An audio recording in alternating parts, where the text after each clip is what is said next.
Okay,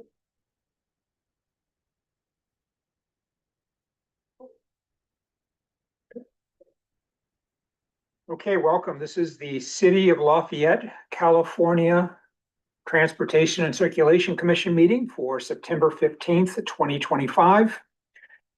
And I am going to call this meeting to order. I'll begin with the roll call of commissioners. Greg Brown. Present. Lynn Hedane. Present. Michelle Sahar. Present. Tony Ratner. Present. Mark Dreger. Present. Mario DePrisco. Present. And I'm Bart Carr. I am the commission chair.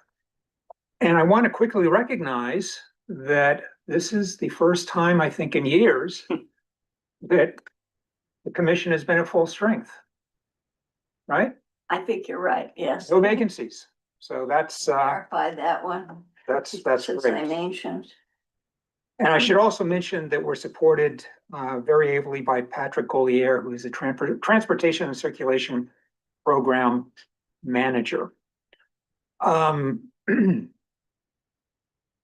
3 does not apply to tonight's meeting. Item 4, the adoption of the agenda. Do I have a motion to adopt the agenda? I shall move. Is there a second? Second. I hear a second. All in favor? Aye. Aye. Okay. Before we go into public comment, there's just a couple of things that I need to read, so I'll do that now. Members of the public may participate virtually in this meeting via video feed. However, the city cannot guarantee that the public's access will be uninterrupted and technical difficulties may occur. Every effort will be made to restore video audio access. However, unless required by the Brown Act, Transportation and Circulation Commission meeting will continue despite despite technical difficulties. In the event of a video interruption, members of the public are invited to join the meeting in person. And then regarding public comment must be within the subject matter of the jurisdiction of this commission and can either be given for items on the agenda at the time the agenda is being heard or during the public comment agenda item for items not on the agenda. In-person commenters are asked to submit speaker slips. I see nobody here, so we have no speaker slips. And public comment is limited to 3 minutes. If a commenter reaches and exceeds the 3-minute period, I will politely ask the commenter to conclude his or her comments. So with that, we're going to go into public comments. These are for items not on the agenda. This is item 5. We have no one here, no speaker slips. Do we have anyone online, watching online, that wants to make a public comment? No. No. Okay, then I'll close that item and we'll go to item 6, which is old business. First item under old business is to consider selection of a vice chair for the Transportation and Circulation Commission. We are vice chair-less at this moment, so we need a vice chair. The prerequisites are that you can read and that you can follow an agenda and use that agenda to conduct a meeting. It's pretty easy. You need a loud voice. And you need a good voice, yes. So do I have any volunteers who wants to become the new vice chair? Don't everybody jump up at once, yeah. Right? I've held that role and would encourage new blood in that role. We're looking for new blood. We are. Okay. Who wants to be? You might ask that. We need a vice chair. I will step. It's not hard. Thank you, Michelle. Mhm. It's not hard to do. So, do I have to, I'm volunteering. do I have to take any formal action? Does the Years commission, since we've had a female. does the commission have to take any formal action on this, or do we just? You should vote. Oh, okay. Well, Michelle has volunteered to become the vice chair. I'm going to put that to the commission as a vote. All in favor? Aye. Any no's or abstentions? I see none. Then congratulations. Thank you. All right. I look forward to it. Okay. Can I make a comment? Yes. Is it 3 years I've been here? I'm not sure if we've ever seen a vice chair lead the meeting. Great. So it's So far, let's rare, continue rare. that. I can say, just to backstop that, I can say I was vice chair for a little over a year under Carl. And I never chaired a meeting. He was always here. So anyway, okay, good. Well, thank you for doing that. And then item B under old business is reconstitution of the e-bike safety subcommittee. The subcommittee is a three-person subcommittee. We lost two of our members, Vianney Serriere and Stella Weatherspoon. I was the third member, and I'm willing to continue as my membership in that, but we need at least two other people. If there's another person that really wants to do it, I'd be happy to give up my seat, but I'm willing to do it. And basically the subcommittee monitors the Lafayette Police Department's management of the e-bike safety outreach effort and messaging as part of the Slow Down Lafayette effort. And by monitoring, I mean that we monitor whatever outreach activities the LPD is doing. We provide suggestions and any feedback that we feel are necessary. We monitor regional activities that are taking place. Danville's very active in this area, so that's one example, one area that we'd be taking a look at.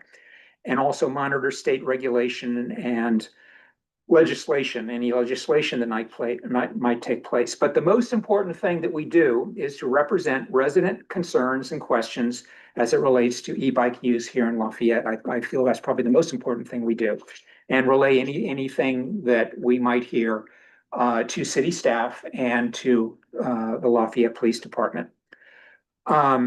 So with that, we need to find two volunteers to join me or three volunteers to make up the subcommittee. So An Any- e-bike subcommittee. e-bike subcommittee, yes. And by the way, did I let me ask staff or Officer Comley, did I represent that correctly? Anything you want to interject in that? I would say we always welcome comment and input. Okay. So we get plenty of it as it is. I'm sure you do. I'm sure you do. So, I'm sure you do. yeah, I'm happy to come do these presentations too, to update you on kind of what we've been focusing on as well. Great. And I'm happy to provide updates from Andy to the subcommittee. Right, Of right. And what is going on, big picture. unless we set up a meeting directly with Andy, as we have done on one occasion, we normally work through Patrick Yeah. to convey our questions or needs to Andy. So with that said, volunteers. Typical meeting structure? Is there a typical meeting structure? Is it? It's pretty informal. Okay. I was the chair of the subcommittee before, so I would call meetings and we would get together, and we only met, I think, once. I want to say maybe twice. I think once on our own and then once with Andy. So anyway, it's Some like some correspondence. Yeah. That's right. Yeah. Can I ask a quick question? Do you know Rudy Dager at all? I do not. You don't know? No. Okay, he went out on his own, but I just wondered if you knew him. Yeah. He'd be good training for anybody too, and so would you, I'm sure. Okay. So anybody want to join me on the subcommittee? I'll join. Okay, I'm interested. okay, awesome, great. So I have Tony and Mark, Tony and Mark. Does this require a formal action? No. No? I think Okay, we're good. okay. Great, thank you. All right, moving right along. Item 6C is a presentation on Slow Down Lafayette, an update on the Slow Down Lafayette campaign. I'd turn it over to staff, but I assume you're just going to quickly turn it over to Officer Comley. So Was there street light information? Is that not there today? No, you have an old agenda. Yeah. Right? Andy, so all yours. Okay, thank you. So present it like that. So, okay. So, thank you for having me back. I think it's been just over a year since I was here doing, talking about Slow Down Lafayette. Lots of different things going on in the police department with this and emergency services and many other things as well. So if you want to go to the next page, so there's sort of two aspects of what I'm going to cover this evening. The first is an update of Slow Down Lafayette in general, and the second is a focus on e-bikes, particularly what we've been doing for public outreach, and let you see what we've been presenting and the kinds of things we've been working on. So first off, for traffic engineering, that's Patrick's work. They've done some great things. Been by Spring Hill School. Lots of work in terms of the walking path from the Briones lot back to the school. It's very positively reviewed from everything I've heard and seen. And it's a great addition to there. And the thing that everybody was worried about, it sounds like they didn't materialize. So very happy to see that that's done. Since Patrick doesn't sit still very much, he's got great things in the works coming up for sometime in the next year or so as well around Stanley Middle School. So he's going to be doing some things in terms of pathways along School Street and Topper Lane. So I don't know if you want to add any other. Yeah, I can take this Yeah. slide on. So the commission is familiar with that work, the Connecting Lafayette project, that we are looking at construction next summer on the multi-use pathways of School Street and Topper Lane. Recently, we brought to this commission discussion about right turn on red restrictions to help with pedestrian safety along Mount Diablo Boulevard. So that will at some point go to council for their input on conceptually whether or not we're going to move forward on that. This year, as that many on the commission are aware, we evaluated 6 traffic calming applications and are working on construction soon on 2 of the approved projects. And then Andy, our officer Comley, and I are continuing to work very closely. As we hear things, we are always in contact with each other. So a lot of collaboration between engineering and the PD. That's good. Next slide. So there's always a place that's a hot topic that comes up. It's moved around depending on things over the years. So the one that's come up this year when school started has been at Spring Hill and Pleasant Hill Road. As everybody knows who goes through that area, particularly in the morning, if you commute that way, people have just come off driving somewhere between 55 and 70 miles an hour down Taylor Boulevard. They come over the hill and the first thing they hit is a school zone. And so there was a lot of concern right at the beginning of school with fast traffic, people running red lights, people getting stuck in the intersection. And then similarly in the afternoon, people wanting to speed up to get up going north on Taylor Boulevard. So that's been our main focus from supporting the police in terms of Slow Down Lafayette. One of the key things is what is the definition of running a red light? So the way you run a red light is the light turns red and then you cross that last line that says you have entered the intersection. The red light does not mean entering the intersection on a yellow and leaving it on a red. So sometimes there's a distinction there that's important in terms of what we can enforce versus what people feel and see. Can you just restate that for me, please? Yeah, so a red light runner is somebody who actually enters the intersection on a red. On a red, Okay, it's not somebody who's in the intersection or exits the intersection on a red. Okay. We have to look at the starting line, basically, the entry line in order to give it to you. Can I ask a question on that? Sure. If you're waiting, or if you're at the intersection waiting for your green, you get the green, but someone is still going through the intersection. Yep. Where they should have, there is a red or you assume there's a red.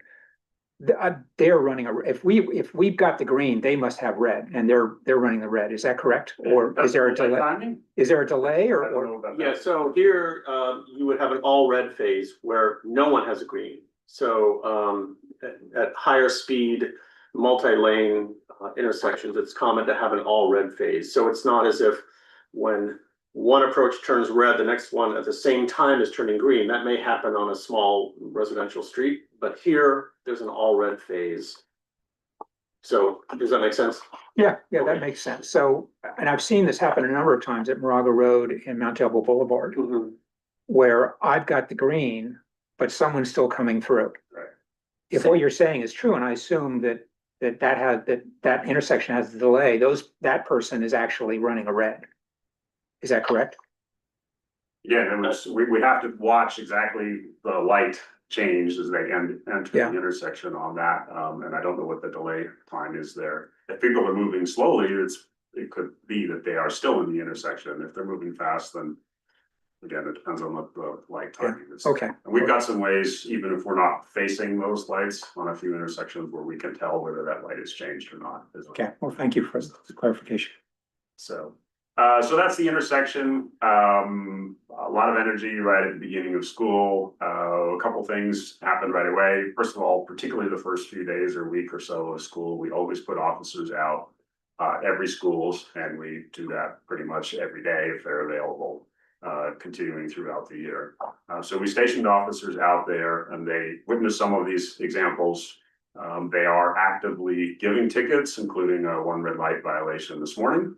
The officers are working diligently to show their presence. And the other thing that happened was, just because people come over the hill and we understand they're not thinking about what they're heading into, we did put one of the slow down Lafayette signs on the downhill section that says red light strictly enforced, school zone ahead. And it alternates back and forth on those. And that's just above Rayleigh's Valley Road. So there's really two intersections that they can go through after they've seen that. And then the last thing Did we you say did that the is police have been at all this? Did you say the police have been at all the schools, or they've been at Spring Hill and Pleasant Hill? we generally try to cover every school in the morning. Yes, and it doesn't For- always work. For how long? You're saying the first few weeks? The first few weeks for sure, we'll make sure when everybody's getting used to it, but our officers are out there if they can do it. They are out there this morning. We put parking officers out there as well. Again, it's on an inability to do that. So, Okay. you won't see them there every day, Yeah. right? But when we have the time to get them out there, then we do. And you think we've had them out most of the time in the mornings? We've been focusing on Spring Hill. We've got one officer who works about half the week and the weekends, who every day he's out there in the morning and the afternoons. And that makes sense. Spring Hill is being a focus, I guess. Yeah, I happened to be at Happy Valley today and talking to Ms. Payeff, and she mentioned that police have not been there that much this year, and so that's why I was curious. Yeah, so that's a slower one, right? Yeah, the problem there is everybody stops and parks in the road, Right. right? So the hottest, most difficult area is really the Lafayette Elementary Stanley area, because it's the largest volume of students, one of the heaviest intersections. And we have had some very serious accidents in that particular area as well too. So we do focus there. A lot of times we have officers out there giving tickets for people taking rights on red when they shouldn't as well. These bikes, I mean, these, what would you call it? Anyway, the electronic bikes. Mhm. Is it permissible to forbid them from the schools? My daughter, I'm in, this commission is here, I started it. When my daughter's friend was killed by a car, my daughter was supposed to have gone biking with her, but she didn't. We said she was too tired, stay home, so on and so on. And so the little girl rode out of her grandma's house, out of the driveway on the old Danville Highway, and was hit and killed immediately by her father's, because this was a Gelderman child, by her father's own drivers, workers, one of his kids. And Tracy Gelderman, that was too much for me. I couldn't stand it. And so this is Right, so I'm sorry to hear what that. I did with that, Right. yeah. But we've never forgotten Tracy. Hard to talk about it, but anyway, these vehicles and their vehicles are driving people crazy. They're going so fast and they don't know what they're doing, and they're just driving any which way all over the road. Is there a way of preventing this, or can we say these are not allowed in school or for school or anything like that? What can we do so far? Before I ask Officer Conley to respond to that, I just want to remind you, Lynn, that that's the reason we have the subcommittee. to take a look at those problems and understand what the Lafayette Police Department is doing to respond to those, and then give them our feedback on that, our Okay. suggestions. So that's one of the reasons why we're doing this right now. But in terms of reconstituting the subcommittee and having the subcommittee go to work on this issue that you're bringing up. But I'll let Officer Conley respond to your questions. So, Okay. hold that thought. Yeah. The second half of my presentation is all on e-bikes. Okay, so I'm covering Slow Down Lafayette in general at this point, and then I will dive in directly to e-bikes of what we're teaching people and what we're doing. Thank you. So, all right, so that's pretty much where we're at with Spring Hill. We've been juggling everything we can. Patrick's changed the lights a little bit. We've tried to have officers out there. We put a sign up. I asked our officer this afternoon, who's been out there a lot, and he stated that the general feeling is things are getting better. We have not heard the complaints that we certainly heard in the beginning of the year. The pictures that are up here, by the way, on the screen with cars stuck in the intersection, I took a year ago. So this is not necessarily representative of something very recent. And I haven't been out there myself to see where we're at, but Where is that? that is at Spring Hill School. So you're looking north up Pleasant Hill Road, and Spring Hill is to the left. Okay, thank you. So definitely we've had challenges in the past. Anyways, so that's our hotspot that we have been focusing law enforcement on it, display signs on it, traffic engineering on it, and it seems to be making a difference. So we'll keep at it in that area. Okay, so next one. So third aspect, Suzanne Yarla, our public information officer, she's been doing a bunch of great things in terms of public awareness. You remember there was a lot of things about putting out Slow Down Lafayette lawn signs and bumper stickers last year. She's kept that up. We ordered another 165 signs over the summer. They tend to walk away a little bit. The way it's structured is that she hands out a group to a PTA organization. And then that PTA organization distributes it out to that school area. Our ordinances say you can't leave a lawn sign in for more than 45 days. So then we recollect them back. Fortunately, the PTA runs it for us. So for example, it could be in Burton Valley for 45 days. The main PTA head would bring those back, and then they put them out at, say, Spring Hill or some other area. And so we rotate them around during the year. So you'll see them pop up in different pieces and parts of the city. She's also been doing a bunch of things in terms of social media. We've had some e-bike safety tips that have gone out. There's a video about e-bike safety that's been up on our social media as well, that you can find through the city website. So that's touching on e-bikes a little bit, which I'll get to in detail in a minute. We also have been involved in PTA meetings and a school board / city council meeting where they meet a couple times a year, presenting information about just general street safety, kid safety, what should they be doing, parents and kids be doing to keep themselves safe. And we've also covered e-bikes as part of that as well. So lots of work going on there as well. You guys know I like to put a lot of charts together, so here's kind of where we're at. I can't quite read it from here, but basically we've upped our pace of doing traffic enforcement, doing traffic citations. So in 2024, you can see we were significantly ahead, which is the last dark blue line to the right, significantly ahead of where we've been for the last 4 or 5 years before that. And it's a combination of having multiple motorcycle officers plus our beat officers when they have time doing a lot of traffic stops. And that pace has continued into this year. Yellow orange line to the right is year to date through the end of August. And we're about 25% ahead of the same time last year in terms of giving out moving violation citations. So our officers are out there making their presence known. We are putting out tickets and a wide variety of things, stop sign violations, hands-free violations, speeding, those kinds of things. So the right chart is month to month, so you can see how it's been going this year in terms of making our traffic citations. In general, it's been a pace that's been above where we've been in the past as well. We do have staff that moves in and out. July was a slow month for us. We had several people that were out for various personal reasons. And so we were less staffed in terms of being able to do citations, particularly in the motorcycle officer area. Their primary job is this. But we did keep the pace up with the people we have, and we're back to being fully staffed now. So I don't have numbers at all for September yet, but the general pace feels like it's faster than it was in August. So we'll see when those numbers come up. Next. Any explanation for why the numbers are especially high for March and April? I don't remember. It may have been we were fully staffed with everyone then. I don't remember what happened that was specific on that.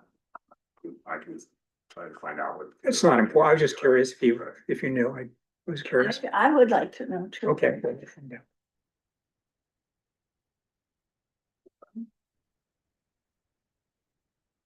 Okay. Slow Down Lafayette, the whole goal of Slow Down Lafayette is this Vision Zero idea that everybody's doing around the world. And our primary measure is to reduce severe and fatal injury accidents in the city of Lafayette. Cars, bicycles, pedestrians, anybody associated with traffic. Since there fortunately are a very small number of those every year, 2 to 3, up to 5 in the last year, then 1 or 2 difference makes a big percentage difference in how we are. Fatalities have been 0 for the last couple of years, so that's great. And we did have a couple extra severe injury accidents, and that can basically be broken bones or worse. So those did go up. Everything else has been going in the right direction. Total collisions are down 12.5%. Collisions are broken into the types. There's property damage only. There's complaints of pain, severe injury, fatalities, different levels of personal injury as well. So property damage collisions are also down 14%. So lots of different factors in that can affect it, from us dropping the speed limits a year ago to just the weather and other activities that are going on in town. Question? Remind me, does that include data from Highway 24 or, okay, No, and it also is, these are things that we've written a report on. So minor fender bender, quote, exchange of information is the way we think of it. It's basically a civil matter at that point. People exchange information. Insurance and insurance information, it is not something we write a fundamental report to.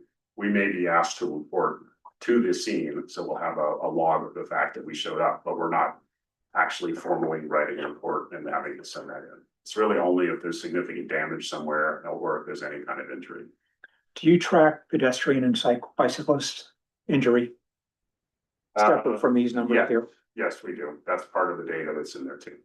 but it's not, you don't separate it out, so we would see those numbers I separate. haven't pulled it out. It is in the data set that's here. Okay.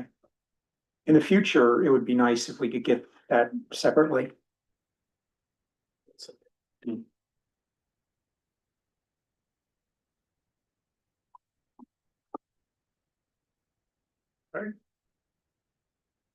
Let's see what I can do for you. It's definitely there. So, okay, next. So that's Slow Down Lafayette in general. For the last year, again, lots of different things going on. Big focus on emergency services this year as well. So that's what we've covered to date. This is the presentation I've been giving to PTA meetings, senior services, everybody who's willing to listen, basically on e-bikes. So I'll go through this. You get a feel. It'll also tell you what we're doing, but also to give you a feel of how we're trying to educate people. There is a lack of knowledge by lots of parents and kids, particularly parents of growing kids who have never been in the world of e-bikes before. So our goal in life is to make sure everybody understands what an e-bike is, what you're allowed to do and not do. Are there levels? For this bike, you could be such and such age. For this other bike, or these handlebars or something like that? Yes, I will get to that in one more slide. Okay. Okay. All right, so the basic guidelines we're giving people is E-bikes are a lot heavier than a regular bicycle, and they go a lot faster. And so I put my engineering hat on and said, you remember your high school physics class about kinetic energy? The amount of energy increases at the same rate as the weight does. So if you double the weight, you double the energy. But it goes up as the square of the speed. So if you double the speed, you get 4 times the energy. So you take a 10 mile an hour, 20-pound bicycle, and you compare that to a 20 mile an hour, 40-pound or more e-bike, right? And that goes up 8-fold just in that step, right? And then some of the ones, which I'm going to cover in a second, that are much heavier and much faster are 75 or 100 times the amount of energy that they got out there. If you crash, it's got to go somewhere. Hopefully it's just sliding down the road, right? But it is a significant issue if you're involved in that, and part of that energy goes to a human being. So that's one of the things we're trying to stress to parents. Hey, think about this, about when you're giving your kids access to e-bikes. Second thing is we're pushing, train your child. There's stuff from the DMV and other places on the basics of what you need to know and do when riding an e-bike, and also get them out in a parking lot and see what you can do. Is there any sort of exam that they have to pass to get an e-bike? There's nothing that's required. Can there we are require something? I don't know that we can, but that is an open question. I'll get to some of the things about the laws at the state level. That's where that would probably take place. So also things about e-bikes, they have to be pedal powered. The maximum power they can have from the motor is 750 watts. There's plenty of the ones that look more like dirt bikes or motorcycles that are significantly more than that. Those are not street legal at all. It's also, it used to be, it was okay to sell an e-bike that could be modified for quote off-road use where it can go a lot faster. That's no longer true as of the beginning of this year. And it's illegal to modify a street bike or an e-bike to go faster than what it's allowed, okay?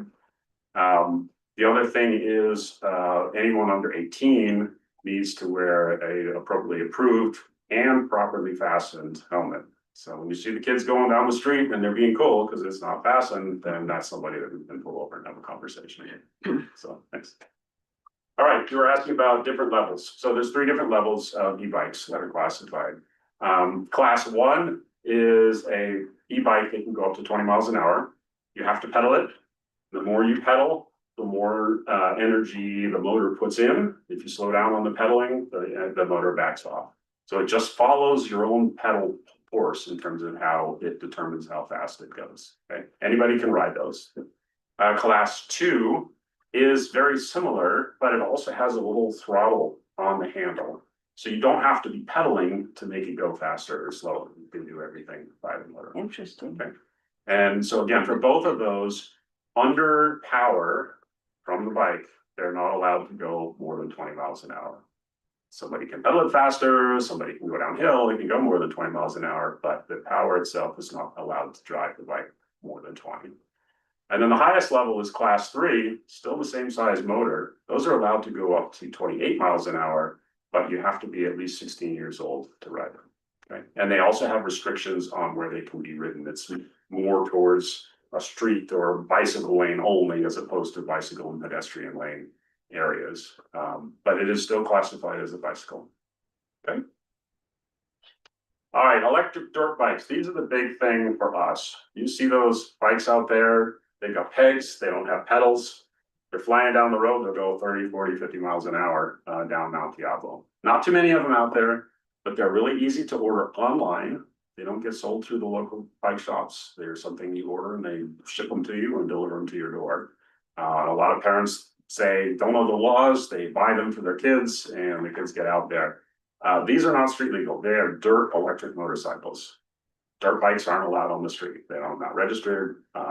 So these are the ones that are one of the primary things we focus on in terms of enforcement, because they're also can be pushing 100 pounds instead of the 20 or so that a regular bicycle would be, and they could be going 40 plus miles an hour.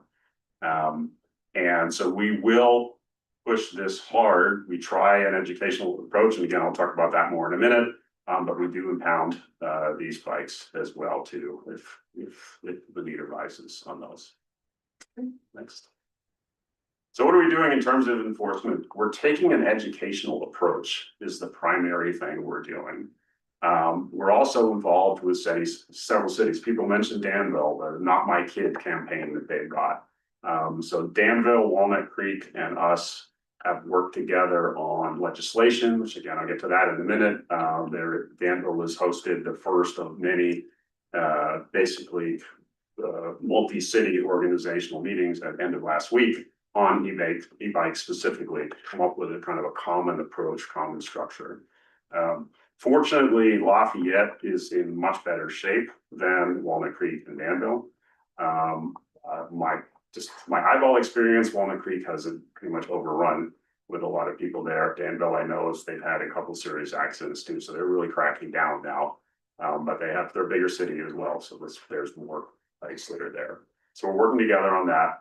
Again, when we pull somebody over, vast majority of the people are middle school aged, some working into high school. Our officers have an educational conversation with the person. If it's a juvenile, they'll get the parents on the phone at the same time, and they'll talk to the parents about, hey, what your child just did, here's what the rules are. Please work with your child so this doesn't happen. Yeah. What are some of the things that the students are saying back and the parents are saying when you have those conversations? Yeah, so a high Is there things- percentage of people are generally doing the right thing or just unaware. And they're very polite. It's just law enforcement is all about a small percentage of people. And there is a small percentage of people that push back hard, not just the kids, but the parents as well too. So our step one is education. Our step two is enforcement. And if we run into somebody that's not going to listen to what you need to be doing to correct the problem that you did, then we start writing tickets. So basics for that is a citation. There's rules about e-bikes and speeds and powers and all the rest, but we can write a citation for that. We can write traffic violations. Bicyclists can get traffic violations. And so we can do that. And the other thing is, if they're riding one of those dirt bikes, somebody who doesn't have a license, well, they're also an unlicensed driver. And so that can affect a juvenile's ability to actually get their license at the age of 16, because now they have this driving driving as an unlicensed driver, and that can push it out to 18 or whatever DMV decides to do on that. So we're also educating parents about that, right? Then last but not least on this, we will also confiscate a bicycle or impound it, depends on whether it's a vehicle or a bicycle on the terms. If we put it away for 30 days, it's like $150 a day. So the impound fees is more than the value of the bike. So they basically have thrown the whole thing away. So we don't do that very often. It's very rare that we do. Last thing we're also telling people is, please don't run from the police. You're taking an educational experience or maybe a citation, and you're turning it into something that could be a misdemeanor or a felony, depending on how badly you ran. Okay. And that's a big deal. And fortunately, that has been very, very rare. But we have had to go through that route with at least one individual. So we're trying hard with the carrot. That's the bulk of what we do. Most people behave, most people don't know the rules, but we have this gradation of enforcement that we can go through depending on what they did and what their reaction is, what their, whether they're willing to comply or not. And that's the approach that we've been taking. Again, with parents, we also try to educate them on the risks. The worst thing that could happen is the child gets seriously injured and parents get arrested for child endangerment.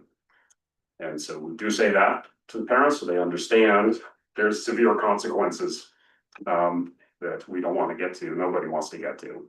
But we really want to make sure that everybody enjoys them. They're great, right? It's a great way to get around, but you've got to treat them with the respect that they're owed. Okay. New state laws. So everybody's up in arms about e-bikes. having been around for a while, I think about it kind of like when snowboarders hit the ski slopes. It was like all these crazy people doing crazy things, and it took a long time to adjust and everything to settle in. I think we're in exactly the same kind of path as the ski industry did 30, 40 years ago as well. So there are some things that are going through. Beginning of January this year, they put in a rule that said you have to be 16 or older to buy an e-bike, which I think to me is kind of a feel-good law, because there's not too many 16-year-olds that can on their own afford a multi-$1,000 bicycle. But it's a start anyways to kind of make it known that that's important to really think about who's buying this. They also used to be, as I mentioned, you could have bikes that could be put in off-road mode as of beginning of January. No, they have to be restricted. New bikes that are sold have to be restricted to their maximum speed that they're supposed to do. And after that, you're not allowed to sell a device that can override all of that.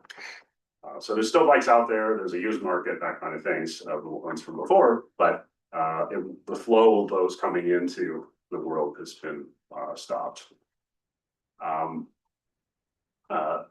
The other thing that's in the works right now, and we'll see whether it comes through, one of the legislations we're involved in is the stickers. There's stickers that are required to be on each bike, class 1, class 2, or class 3. And there's legislation that's going that those have to be on the bike. And we've also pushed with not only just does it say what's the class, but what are the restrictions? You have to have a helmet and you have to be 16 or older. Those kinds of things, right? Or you know, you have to have a helmet, no age limit. Those kinds of things. So we'll see where it ends up. That's something that's happened over the last couple of weeks or a month. What sort of helmet? It's got to be a bicycle class helmet. So it's got to meet one of multiple, basically the state standard of what a bicycle helmet has to meet. It's not a motorcycle helmet. So, okay. Yeah. So if e-bikes are ridden to school, are they required to be registered to the school, that school? So Stanley Middle School has set up, I think this is their second year in a row, of all e-bikes have to be registered with the school. They have a separate e-bike parking area. They also make sure that they get a sticker put on. It's kind of like bicycles used to be registered, same thing, similar kind of sticker. So that they can keep track of where they are. I think they've had 25 or so plus in the past. Last year, this year, I think they're up to about 20 right now, and they're still working through the stragglers of people that, you know, showed up today that weren't riding prior to that. But yeah, they are very actively working on that, so they know if somebody does something they're not supposed to, they know how to track the person. So, yeah. A couple of pilot programs that also have been in the works at the state level. I believe it was San Diego has a 1.5 year long pilot that just started in July about. Schools? Sorry, Schools? In the schools? the state of California Oh, has a pilot program that says somebody has to be 12 or older to ride any kind of e-bike. And so they're gonna look at those statistics for a year or so and determine, did that make a significant savings in terms of injuries? Of course, it's gonna save the people under 12 because they're not riding. So we'll see where that one goes. But this is the way they try and see what a new potential law would work. So that was one. The second is in Marin. It's in class 1, 2, 3. Class 3 had to be 16 years and older. Marin is piloting class 2 and 3 have to be 16 years and older. And that also just started in July. So there's no data on that yet. And it'll take a year or so. I think it's 2027, end of 27 when the data is supposed to be collected and done. But that gives you an idea of where people are thinking. Let's start adding age restrictions, moving it up the chain a little bit. You asked about education. There's nothing about required education at this point. That's not a bad idea. And that's the kind of thing that I can imagine you might have to do some kind of education. You do with motorcycles, right? Or at least as a juvenile you do. And you also have to pass some kind of road test. So that is something that potentially could be in the works. Once we've gone through all of this, what this really says is, hey, people have been doing things they shouldn't do, which is causing the state to clamp down on this. So parents, teach your children, this is your opportunity to promote safe use of e-bikes amongst yourself. So you don't get more of these put on top of you, going forward. And, so that's really what we've been trying to push, through parents. I think that's the last one. So that's the presentation we're giving. Hopefully I covered a lot of your questions, everybody's questions about what is required or not. I know we had an offline question too about licensing. Don't we have to license e-bike riders? So again, no, there's no license required, but there are age restrictions on class 3s. And that's where we're at. Okay. Any questions? I'm happy to take emails after the fact. I have one question, and then I think we might go to public comment too on this. Is there? I see a lot of young people on e-bikes on sidewalks. And it's obviously legal for a youth to ride their bicycle, a regular bicycle on a sidewalk. That's probably the safest place for a young person to be versus being on the road.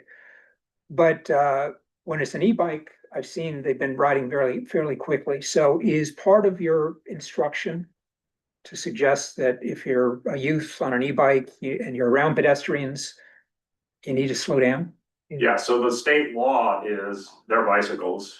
Bicycles are allowed on sidewalks, but they have to be, I don't remember the exact wording, but basically they have to make sure pedestrians are safe is the essence of the law, right? And that holds for e-bikes as well. There's definitely cases where that didn't happen in town, people riding too fast, people riding wheelies, that kind of stuff, right? And that's unfortunate. So yes, we would absolutely go after those people. And I have given those kind of examples as well before. Yeah. And that's classes 1 and 2 that are allowed on sidewalks? 3 and All three. all 3 are allowed on sidewalks. I'm not positive about. I think class 3 is allowed because it is a bicycle. They have some Okay. restrictions on It's bikes. the motorbikes that, Yeah, the dirt bikes, those are motorcycles. Yeah. Those are motorcycles, right? So they're required to be, they can't be on the street, but if they were licensed, they'd have to be on the street, not on the sidewalk. It's a slippery slope, you know, a lot of people will say, well, why don't you just get them off the sidewalk? So now we have to decide whether we want those Stanley Middle School kids riding down Mount Diablo and Moraga Road in the peak of rush hour traffic in the morning, right? So it's not necessarily, while it feels good on the sidewalk side, there's other risks that happen when you push everybody into the street. So we've been very hesitant on moving that direction. Yeah, I don't think you can push them out on the street, but obviously education is very important because the majority of complaints or concerns I hear from people I talk to or approach me are, first of all, young people riding too quickly on the Lafayette Moraga Trail, but that's outside of our jurisdiction, so we really can't do anything about that besides write letters to the East Bay Parks. All of them. But yeah, but on our sidewalks, though, I think through improved education, and self-policing amongst the riders themselves, maybe. Yeah, so, and again, the vast majority of the riders are doing the right thing, Yeah. right? And it's the few that are the issue. And so we have to be in the right place at the right time for a small number of people to actually witness what they're doing in order to actually catch them. And that's the hard part too. We absolutely appreciate the fact that everybody does see these things. Everybody's got one story at least, right? But we have to be there to see it, to give any kind of citation. Right. So, Right. yeah. In Holland, we lived in Holland 2 years with Bechtel. You must, I think, at what age? I think 2nd grade, 3rd grade. You have to start bicycle training in the schools. You don't get to choose, you just go. Mhm. And it's pretty effective. They're all good riders. They're certain rules, but they have to know them, and they do remember them because they want to ride bikes so badly. I don't know whether they've got. So I haven't heard any legislation on that. It's not a bad idea. So you might contact your elected And the officials at the schools, state level. So What we they will have tell done, you in the schools here is that we don't have enough time to teach what we have to do. so in the past, there have been safety ride fairs kinds of things that have been done. It's usually like if we have a safety fair at the summertime. And so that is something that schools could potentially do as well. Honestly, my recollection is it tends to be much younger riders. It's little kids learning just first how to ride. Maybe there's a way we can turn it into getting e-bike riders there as well too. Mandating it, that gets a little harder because we have to kind of follow what the state laws are. Some things we can add our own laws on top of it, some things we can not. So. Yeah, So I can ask one question about the statistics you had about the safety element. I thought were really interesting. Would it be expensive for for us just to see that on an ongoing basis? Because I was thinking about kind of like a dashboard. I don't know if this group has one. I haven't seen it in the packets, but there might be one. you're talking about the traffic. And the collisions and especially that part with the pulling out the pedestrian and bicyclists in addition to cars. I mean, the ticket one is fine, but I think the safety one is a little bit more important for us to kind of see. Given that you said you only come once a year, it feels like that's something that we should see more than once a year. And so I was just curious, is that an expensive data to collect, or is that just something you always Yeah, have? it's hours worth of work to just process it. It's not days. Hours But it is worth, something okay. that we have generally done every 3 to 6 months.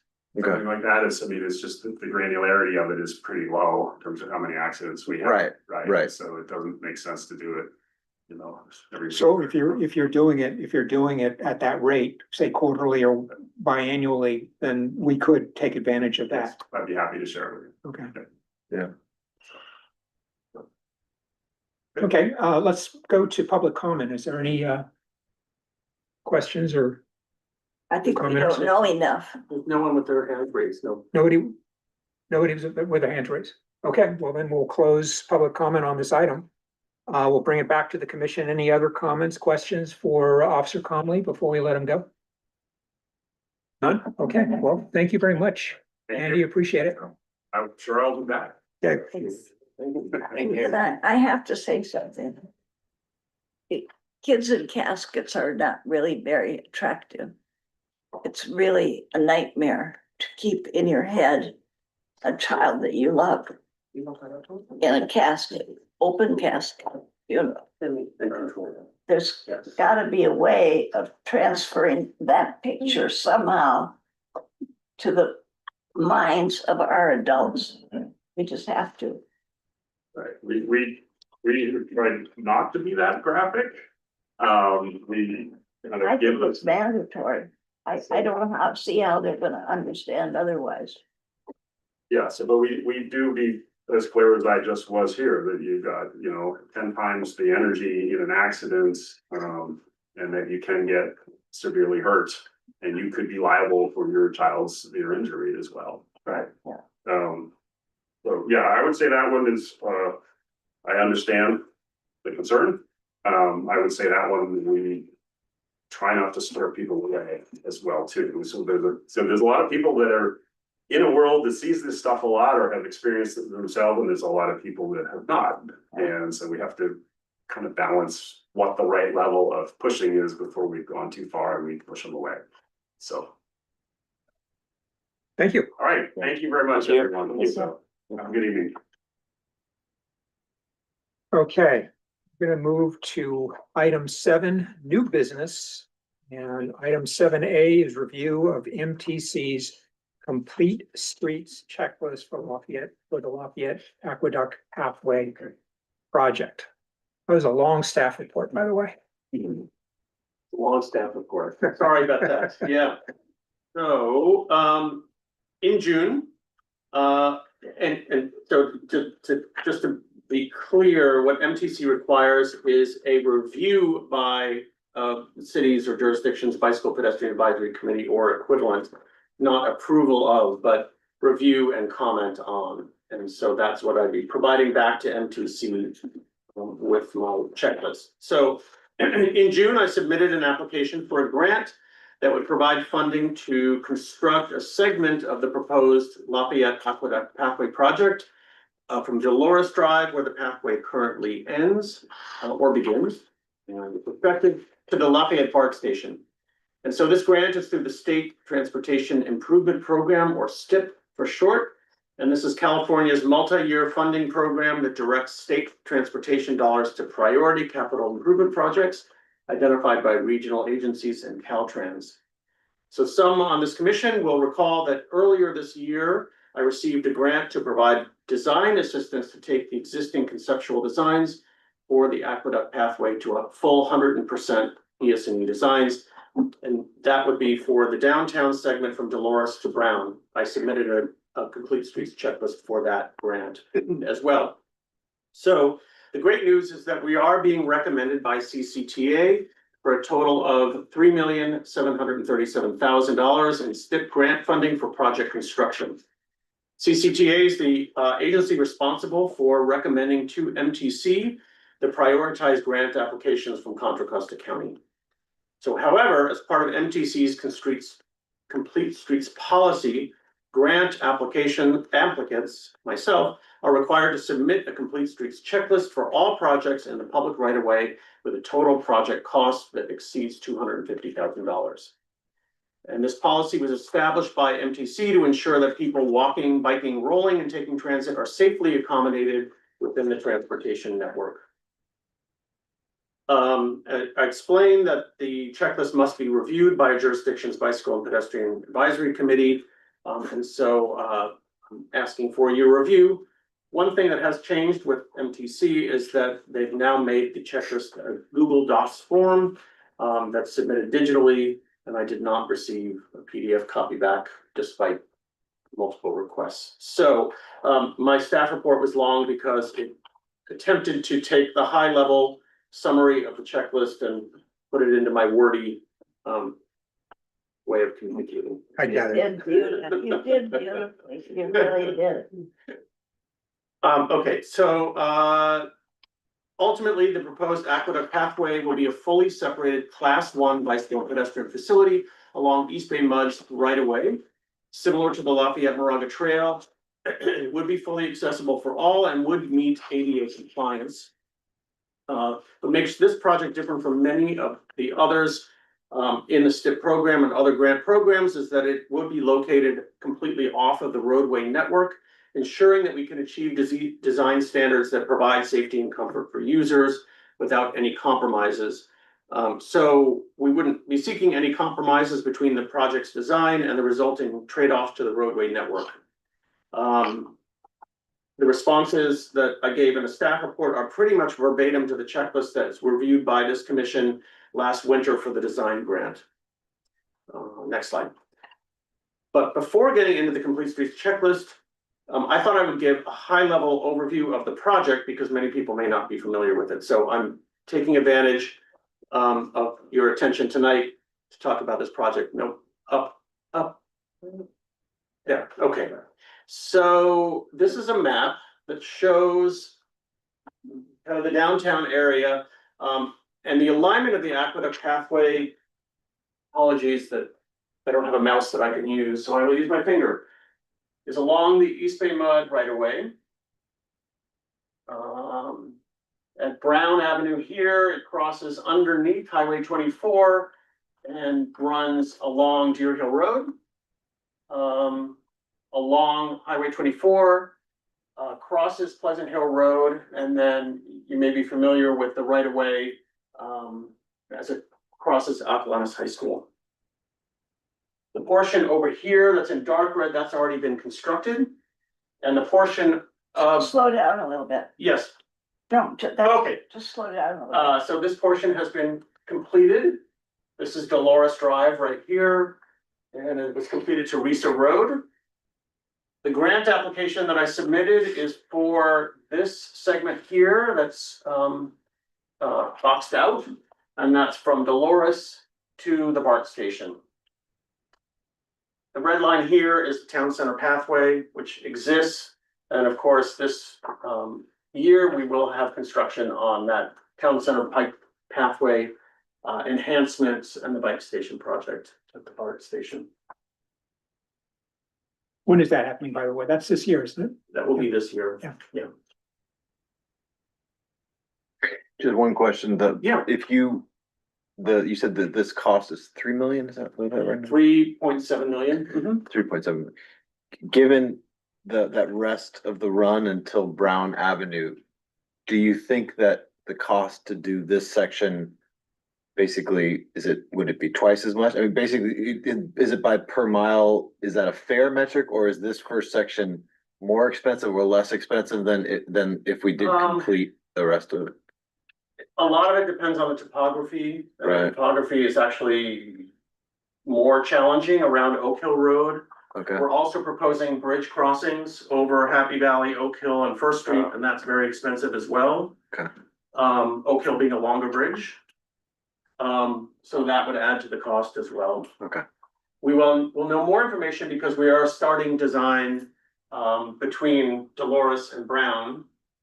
Right now, we're making base maps right now, so we haven't really started design, but as part of that work, from the previous grant that I received, we'll have more detail. Who's doing the design work? I'm sorry? Who's doing the It's design an work? engineering company called Sandus. Sandus, Mhm. they're good. They are good. Patrick, Mhm. when would you expect that this group would be able to look at those? I presume 65%? Well, we will be bringing it here, but right now we're preparing base maps Yeah, I and know we're you're getting all the probably permits many required. months away, but Yeah, we are many months away. but that would come back to this group. It will, Okay, earlier than 65%, probably Great. 35%. Yeah. excellent, great. Next slide. So, this is just kind of this is an aerial view where you can see, what's been outlined in the circle, where the right of way is, right? So many people don't even know that this exists until you look at an aerial and then you kind of see the gash there where the, aqueduct right of way is. And there it is for our taking, which is wonderful. Next slide. So where did this project come from? In 2012, Lafayette completed this study, the feasibility and option study for a pedestrian and bicycle pathway along the East Bay Mud Aqueduct right away. Somebody is just as wordy as I am. It focused on the portion of the aqueduct right away within downtown Lafayette from Riso Road to Brown Avenue. And as part of the preparation for this study, the project team partnered with a whole bunch of stakeholders, including East Bay Mud, Caltrans, East Bay Regional Parks, Lafayette Chamber of Commerce, and other key stakeholders to consider design alternatives, evaluate pathway alignment options, identify street crossing methods, and they prepared planning level cost estimates, which are now 13, 14 years old. Next slide. So this is challenging to see, but this is the concept design that was prepared for basically the segment that I would be building with this grant. So Dolores is over here. You can see, due to grade challenges, some switchbacking that was proposed. And then entering into Caltrans right away for a bridge crossing over Happy Valley Road that would run adjacent to the BART tracks and Highway 24. And then the pathway running through what's today kind of a wooded area between the parking lot and the tracks. And then with a spur of the path that would go to the Fairgates, and then another spur of the path that would lead to what is now kind of a re-envisioned eastern end of this parking lot. So this is what was prepared 13 years ago.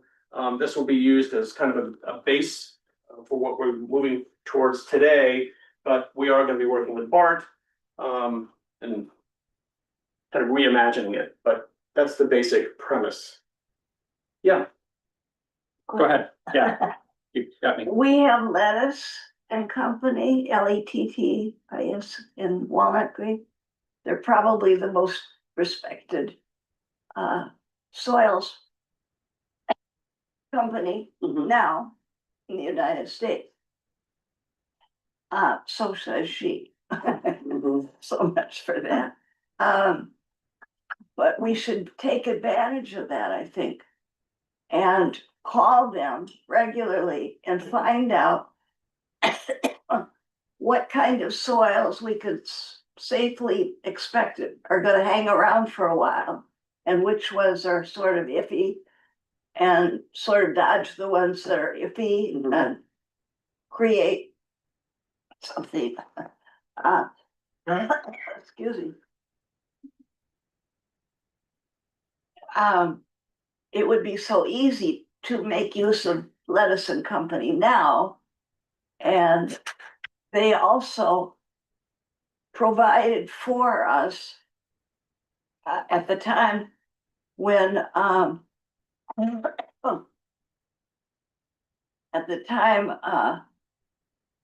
when we were looking for direction and help for where and when we could put what in that would remain stable. Like right of ways and stuff around tracks, et cetera, et cetera. Are you familiar with Lettuce and Company? No, but I will ask Sandus about it, because they're leading the design. Yeah, Yeah, and East Bay Mud might be aware of them too, because they've got to know what's on top of their infrastructure. yeah, they definitely will. But be sure that we take advantage of the fact that they're here. They may not always be here, but right now they are, and that's a very good thing for us. Okay. Mark? Yeah, I was gonna ask maybe an obvious question about the interface of this work, which is in design, Mhm. which would follow the bike share station, and if there's any relationship there, I imagine that station will be in place Oh, yeah. well before, and Right, you so- would work around it, but I'm seeing structures here that would tie into the BART station and potentially go adjacent to it, and Right, I mean, this was done 15 Complex. years ago, and we've got now the design for the town center. Well, it'll be constructed later this year. So yes, Yeah. of course, our design will we may not have had align with. accessible ramps at that time either, so a lot has changed. Yeah. Right, yeah. Like I said, we're gonna use this as kind of like the starting point, but it's not necessarily gonna Sure. work with this. Yeah. Yeah. So the next few slides are just some photos of existing conditions. Yeah, so this is an example of the pathway that's been built. So this is between Risa and Dolores. It's really nice looking. If you haven't been there, it's kind of across the street from the city offices. And these were constructed by the housing developments that have been built along that strip. Next slide. So yeah, now this is now looking more towards Dolores with the new building there on the right. Next slide. So this is the photo on the left is where the looking east at Dolores. So we've got the pathway completed. We have a flashing beacon crossing there at Dolores, and then you can see on the other side it just becomes the unimproved pathway that it is today. Next slide.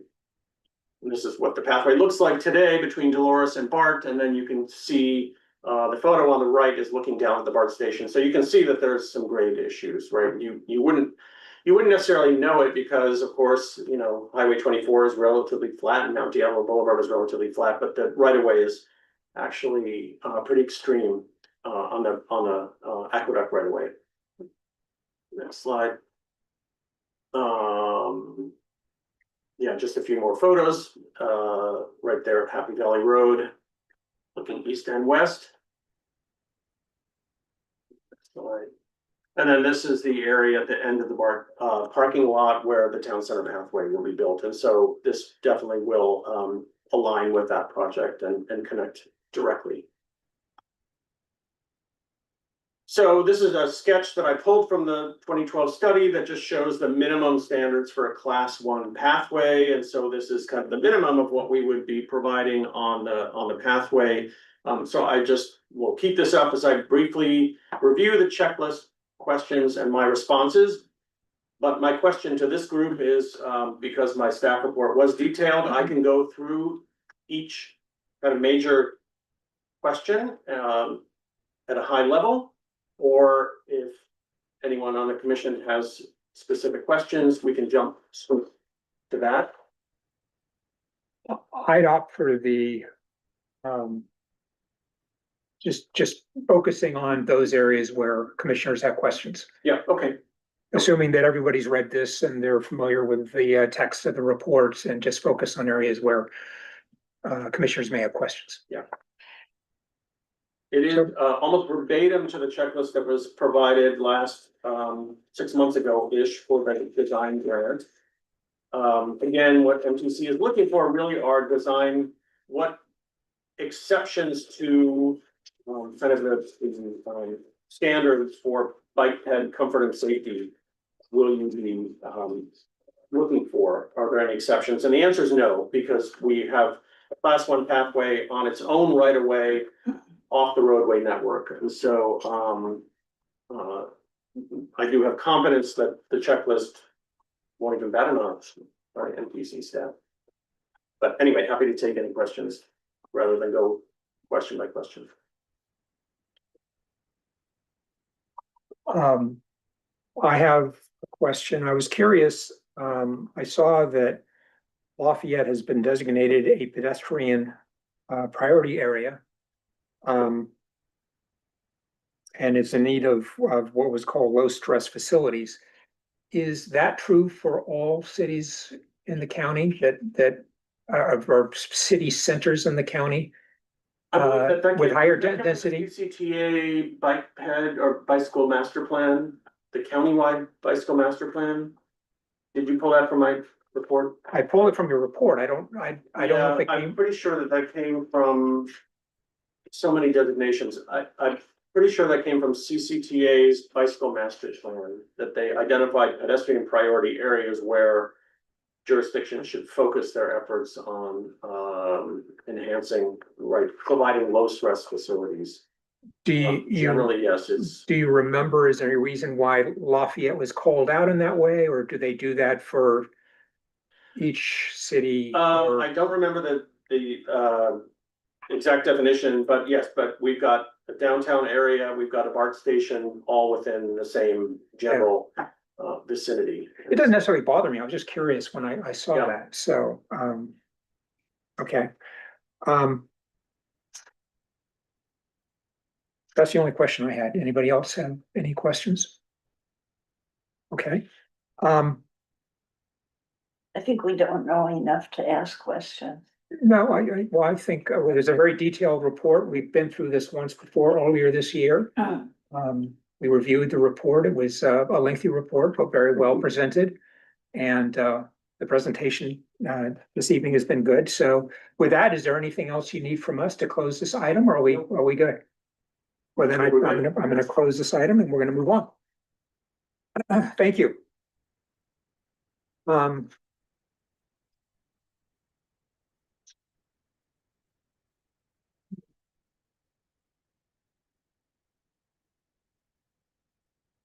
With that, we move on to item 8, which is commissioner and staff updates. I actually have 2 items that I want to, or questions. First of all, going back to Officer Comley's presentation, can we get a copy of that? Yeah. Can you email that to us? Yeah. Okay, thank you. Are you talking tape? No, the presentation that he gave tonight, I'd like to get a copy of that, a PDF copy of that. And so I'm asking that to be sent to all of us. Yes. Yeah. No, but on tape, not on tape. No, it'd be emailed, a PDF file emailed to us. Yeah.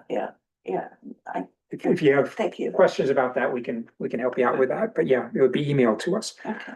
And then my other question is regarding there was a quick mention, I think, at the beginning of Andy's presentation regarding the right turn on red. Mhm. And we had that was brought to us earlier. I can't remember if it was the last meeting or recently. Mhm. And I remember some commissioners, including myself, had reservations about that being done, and somebody helped me out with this, or that being in place permanently. Correct. And so I don't know if Moving it to implementation, the next step, I'm trying to get actually a more accurate cost estimate to get that information to bring the council saying, you review this at a conceptual level, and that's the level it would go to council at this point. okay, With a cost range, a planning level cost range, it would cost approximately this, between this X and Y dollars. would council make a decision on that at that time? To move forward with moving into design phase, right? So that, then it would be, okay, then what happens with the signal phasing at each of those three intersections? Are we doing it with every cycle? Or are we doing it only when the PED call is activated? Those decisions hadn't been made yet.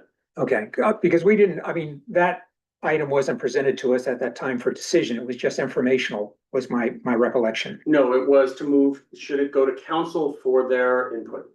Okay. So reservations that some of us had would be shared at that time with the council. Correct. Okay, thank you. That's all I have myself. Any other commissioners have updates or reports they want to make? I don't have any updates, but I did, given that school recently started, and it is, I think, one of the bigger transportation circulation challenges that we have as a city is just managing that pickup and drop off. I did speak with the principal of Happy Valley today. I realize it's just one school and whatever, but I personally think that if we had data on a recurring basis, I think it would make it easier to tell how good a job we're doing in terms of policies.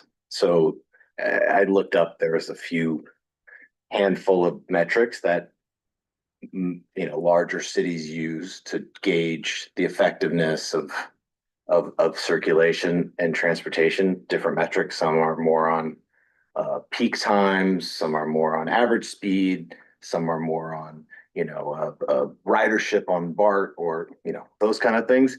And I really don't, I'm not proposing anything because I think all these things might involve substantial costs, but it seems odd to not have some metrics that we're tracking regularly. So even on this Mount Diablo right-hand turn thing, my guess is there was some work about what that would do in terms of traffic, but to me, that should not be an itinerant, episodic analysis. That it should just be something that we see, whether it's monthly, quarterly, whatever the cadence is that makes sense. So I would encourage the group to think about that. Happy Valley, in this one case, it has different challenges from Spring Hill. And I wasn't implying that our police should go to Happy Valley more. I think Spring Hill and Lafayette Elementary and the middle school are more intensive, would benefit more from police presence in the beginning. So I think that's right, but they have not been to Happy Valley much this year. And that's fine. The principal was not wanting more police attention, but for example, Happy Valley does have an issue of cars parked, right, during pickup and drop off. So I think, so when I looked at the safer routes to school thing in 2022, I think there was obviously a lot of good work that went into that. And I think Happy Valley, for example, hasn't taken steps to protect student pedestrian stuff, but there still are other challenges around, I think, pickup and drop off. So one of the data points, sorry, super long-winded, that I would encourage us to think about is a survey, because you need years. So something like September or something where we ask the community, either by school or neighborhood, of how satisfied they are. And I'm not arguing that people are going to be super satisfied. I guess is people will be dissatisfied at some respect, but at least then we can track how that changes over time. But it's one of those data points that you need years to, I think, to be useful. And it also could inform if one school is much more satisfied than other schools in terms of their pickup and drop off. So I would encourage us to think about that. I think there are survey methods now of YouGov and whatever that are not particularly expensive. So my hope would be that in these data points, we could find cheap, replicable, statistically significant ways to really track the effectiveness of what we're trying to do here. Okay.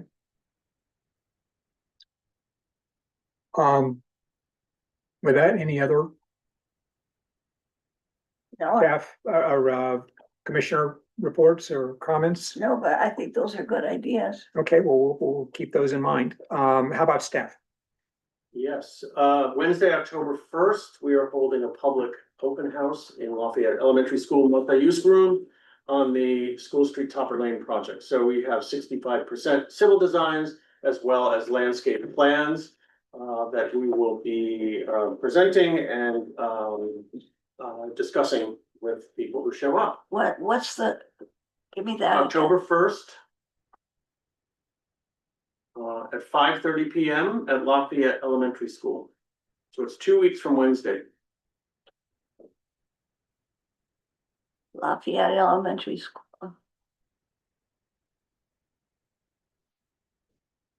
And we've done a lot of work in the past few months with residents on both of those streets.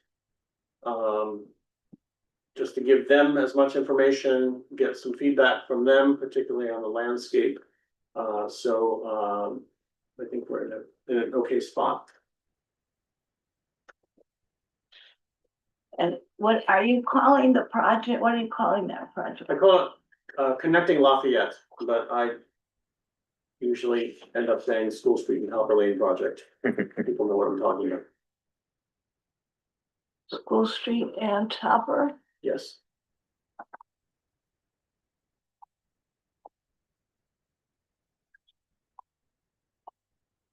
Is that it, That's it. Patrick?